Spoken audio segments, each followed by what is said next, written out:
Good morning Dimpy. देखिए, रिलायंस के numbers in line थे। मेरे ख्याल से कोई बड़ा फायरवर्क्स नंबर्स में नहीं था, लेकिन जिस प्रकार से इनका retail business, oil and gas business और मेरे ख्याल से जियो बिजनेस में बढ़ोतरी देखी है, मुझे लग रहा है डेफिनेटली इसमें रिटेल बिजनेस में ज्यादा ग्रोथ देखने को मिला है। ऑयल एंड गैस में भी अच्छा ग्रोथ देखने को मिला है। कहीं ना कहीं टेलीकॉम के नंबर्स में यानी कि जियो के नंबर्स में थोड़ा सा स्टेडी ग्रोथ देखने को मिला है। अनुमान था कि यहाँ पे ग्रोथ अच्छा आएगा, लेकिन मुझे लग रहा है कि ओवरऑल इन लाइन है। ऐसा कोई नेगेटिव बड़ा सरप्राइज नहीं है। हालांकि प्रॉफिट वाई वाई बेसिस पे करीबन 11% डाउन है, पर मेरे हिसाब से ये इसलिए है क्योंकि इंटरेस्ट कॉस्ट इस क्वार्टर में काफी बड़ी मात्रा में बढ़े हैं।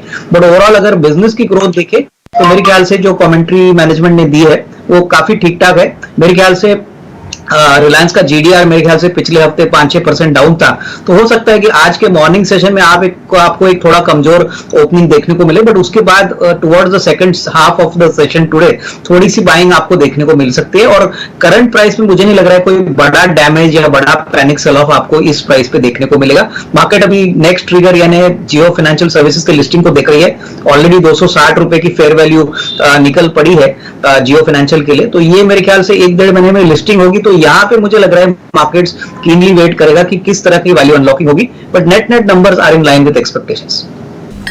नहीं, बिल्कुल। देखिए, आईसीआईसीआई बैंक और कोटक बैंक दोनों ने जो नंबर्स दिखाए हैं बहुत ही स्ट्रांग नंबर्स है। अगर आईसीआईसीआई बैंक की बात करें तो सारे पैरामीटर्स पे बैंक ने काफी अच्छी तरह से आउट परफॉर्म किया है। प्रॉफिट ग्रोथ करीबन 40% है, जो मार्केट्स के उम्मीद से काफी बेहतर है। कोटक बैंक की भी बात करें तो definitely numbers quarter on quarter as well as Y Y काफी सिग्निफिकेंटली बढ़े हैं। मैनेजमेंट की कॉमेंट्री भी काफी अच्छी है। देखिए, मुझे लग रहा है कि इसमें से अगर किसी को नियर टर्म में चूज करना है तो ICICI bank will be a better bet. मुझे लग रहा है कि इन द मीडियम टर्म 1150-1200 का भी टारगेट प्राइस पॉसिबल लग रहा है, क्योंकि जिस प्रकार से कोर बिजनेस चला है, कोर बिजनेस में ग्रोथ की पोटेंशियल है, प्लस इनकी जो सब्सिडरीज है, सारे सब्सिडरीज ने बहुत अच्छा परफॉर्मेंस दिया है। तो कंसोलिडेटेड एंटिटी आईसीआईसीआई बैंक है, तो यहाँ पे मुझे लग रहा है कि risk reward in the medium term will be much better than Kotak bank. हालांकि ऐसा नहीं कि कोटक बैंक में ग्रोथ नहीं आएगा, बट मुझे लग रहा है कि कोटक बैंक एक मोस्ट स्टेडी और स्टेबल प्लेयर है। हालांकि आईसीआईसीआई बैंक में मुझे लग रहा है कि 4 डिजिट में स्टॉक पहुंचने में कोई दिक्कत नहीं रहेगी। इन्वेस्टमेंट के लिए मुझे लग रहा है कि दोनों स्टॉक्स काफी अच्छे हैं, लेकिन आईसीआईसीआई बैंक आपको सिग्निफिकेंटली अच्छा रिस्क रिवॉर्ड इस प्राइस से भी दे सकता है। नहीं, बिल्कुल। देखिए, आरबीएल बैंक के नंबर्स जो आगे वो काफी स्ट्रांग थे। इनफैक्ट एसेट क्वालिटी पे इनका फोकस था, और सबसे बड़ी बात देखिए, इनका जो प्रॉब्लम एसएमई बुक से चालू हुआ था वो मेरे ख्याल से अभी मोरलेस डैमेज कंट्रोल हो चुका है। मुझे नहीं लग रहा है कि इससे कहीं खराब एसेट क्वालिटी होगी, और आने वाले क्वार्टर्स में तो एसेट क्वालिटी का नंबर और भी इंप्रूव होने की पॉसिबिलिटी रहेगी।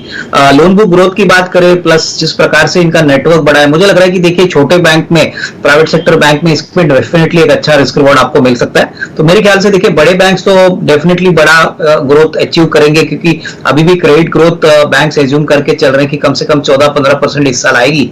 तो उस पॉइंट ऑफ व्यू से मुझे लग रहा है कि आरबीएल बैंक को भी अपनी बैलेंस शीट ग्रो करने में कोई दिक्कत नहीं रहेगी।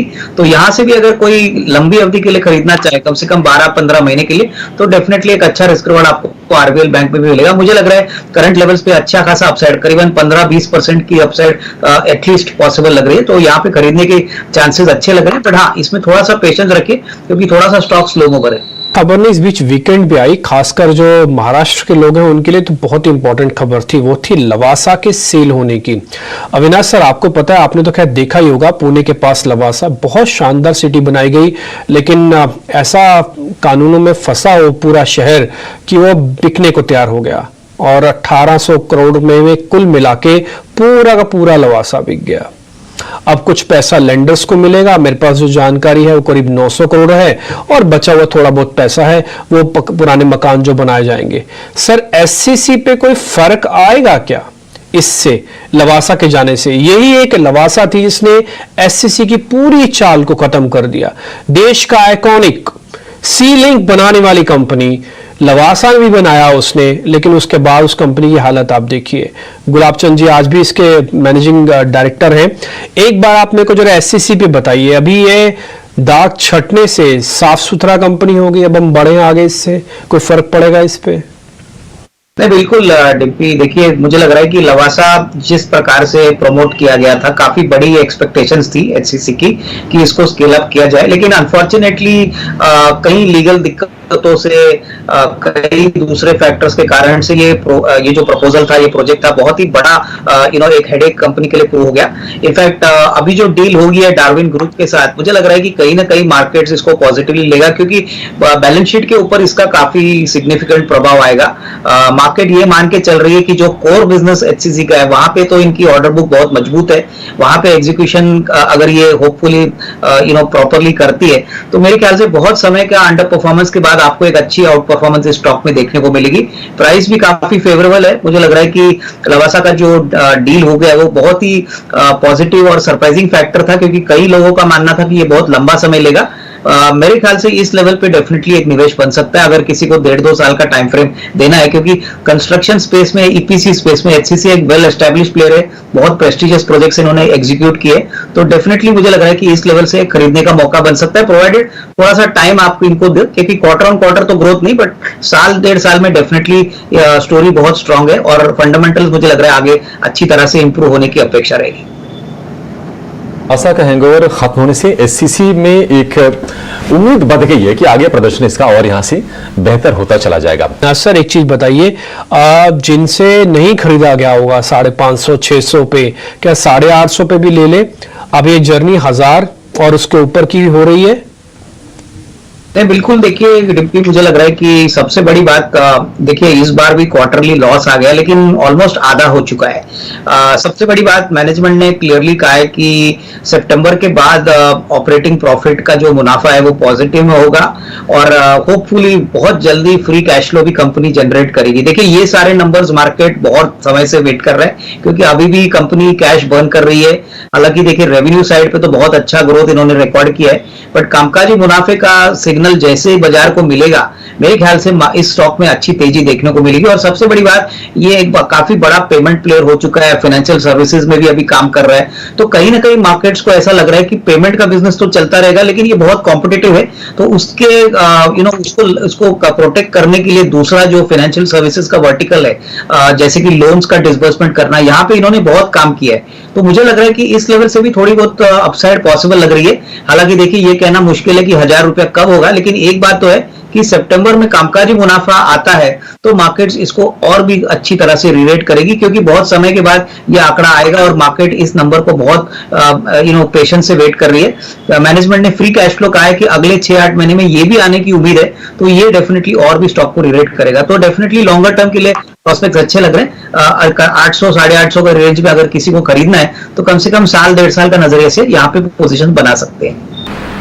नहीं, बिल्कुल। देखिए जिस प्रकार की ऑर्डर बुक कंपनी को मिली है, प्लस और ऑर्डर्स आने की अपेक्षा है, देखिए मोमेंटम तो पॉजिटिव है, लेकिन मुझे लग रहा है कि निवेशकों को अगर इसमें अच्छा पैसा बनाना है तो थोड़ा सा करेक्शन के लिए वेट करिए, क्योंकि अभी पिछले 15-20 दिनों में स्टॉक ने बहुत बड़ी तेजी शॉर्ट टाइम में रिकॉर्ड की है। तो इस पॉइंट ऑफ व्यू से मुझे लग रहा है कि कोई जल्दबाजी ना करे, मौके जरूर मिलेंगे। और डिफेंस तो बहुत ही बड़ा लंबा सेक्टर है जहाँ पे विजिबिलिटी सारे प्लेयर्स को अच्छी है, तो लॉन्गर टर्म तो अच्छा है, लेकिन शॉर्ट टर्म में हो सकता है कि मुझे लग रहा है कि थोड़ा सा स्टॉक में कंसोलिडेशन आपको देखने को मिले, कहीं ना कहीं थोड़ा सा अगर निचले लेवल पे मिलता है तो एक अच्छा रिस्क रिवॉर्ड बन सकता है। बट डेफिनेटली ऑर्डर बुक और ट्रैक रिकॉर्ड कंपनी को की देखते हुए मुझे लग रहा है इसमें जरूर एक अच्छा रिस्क रिवॉर्ड बन सकता है, लेकिन बाय ऑन डिक्लाइंस। देखिए मुझे लग रहा है कि आईटीसी में जो नियर टर्म ट्रिगर है, आपने सही कहा कि होटल के डीमर्जर का प्रोसेस चालू हो चुका है और मैनेजमेंट ने भी कहा है कि पॉसिबली फर्स्ट या सेकंड क्वार्टर के बाद एक फाइनल प्रपोजल शेयर होल्डर्स के सामने रखा जाएगा। मेरे ख्याल से देखिए होटल के बिजनेस में री रेटिंग के लिए बहुत जगह है, क्योंकि अभी तो पूरी वैल्यू अनलॉक नहीं हो चुकी है, लेकिन जिस प्रकार के इनके होटल्स है, प्रीमियम कैटेगरी ऑफ होटल्स में ये माने जाते हैं, second largest hotel player ITC है।